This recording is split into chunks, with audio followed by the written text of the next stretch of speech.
Subtitles you'll never guess. The forensic doctor indicates that the victim died from poisoning, with the suspected time of death being between 1 a.m. and 3 a.m. Yelio stands at the scene just like a detective, while Yinghan is looking around everywhere. There's only one way in, and it's right under the camera's watchful eye. A perfect secret exposed. He walks towards the pile of bottles like he's reconstructing the crack. The poison container remains missing. Who'd poison in public? It was clearly added secretly somewhere. Yelio observes every detail keenly. To get the victim caught completely off guard, plus that bottle of liquor. It's a murderer's dream. If it weren't for meticulous planning, this wouldn't have worked at all. Tight layout, emotional detachment, and high autonomy, exactly like a puzzle killer. CCTV shows only 3 suspects entered. Inside the station's interrogation room, the 3 suspects are being questioned and their testimonies match up. It's an uncanny coordination. But at the same time, there are fatal inconsistencies.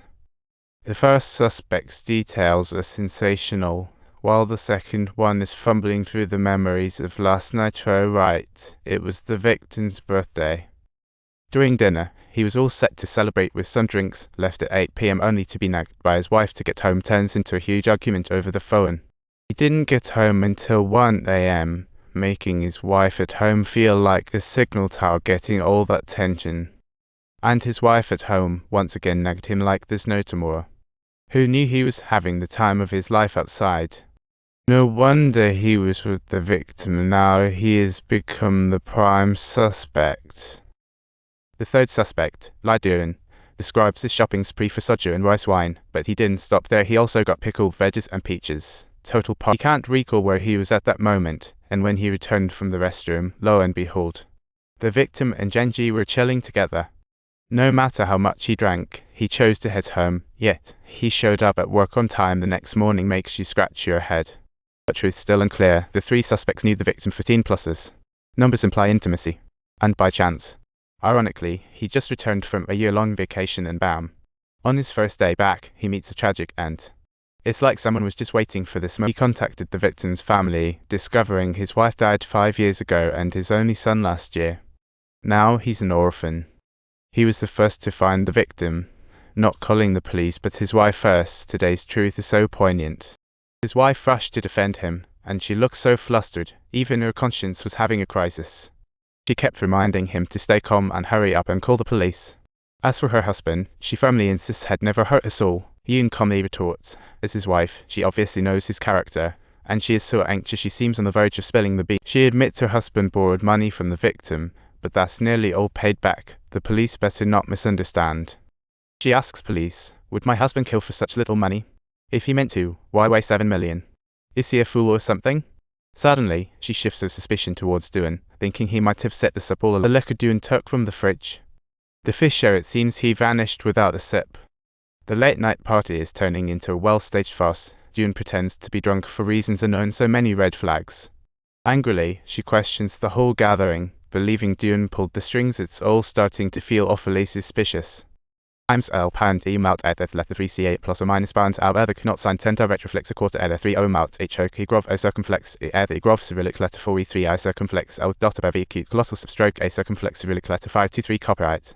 The owner clearly remembers that Duan usually just buys rice wine, but this time he went all out. Definitely raised some eyebrows. Transaction happened at 7:42 a.m. but Duan didn't return to his dorm until 8:16 a.m. A 5-minute trip took 34. That's really curious. Then the coroner delivers the shocking news. The real cause of death for Choi Yinghan was nicotine poisoning. Nicotine over 37 mg can be fatal, yet Choi Yinghan's level hit 5.9 mg. Even more crucial, nicotine was found in the remaining bottles, while the other 3 had 0 toxins in their systems. This led police to deduce that Choi Yinghan was probably the only one who drank the nicotine-laced booze. At this point, another investigator suddenly brings up a detail. Jaiki was seen puffing on an e-cigarette, and her brother-in-law happens to own an e-cigarette shop. Plus, Jaiki had bought nicotine just a month ago. This made her a prime suspect with the means, and the police's questioning sent her into a panic. Jaiki, excitedly, repeatedly insists, if I meant this, why pick nicotine? It's too obvious. She admits to having encountered this poison, but that's exactly why she wouldn't dream of using it to kill. On the flip side, she insists she was just trying to say hello, but thanks to Han Ji, who pulled her to stay a bit longer, she ended up stuck there till midnight. Suddenly, she throws out a new suspect, Zheng Ji, revealing there's still some unpaid debt lingering between them. Zheng Ji was the last one to be hanging out with the victim, and as clues keep surfacing, the police gradually pieced together the core suspicions of the three suspects. Holiday had purchased a bunch of nicotine a month ago.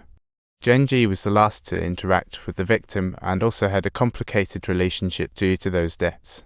Lai Dun had a 34-minute gap without explanation that evening, and guess what? He's the one who bought the toxic soju. He took it from the fridge, didn't sip Ruda. They all suspect each other.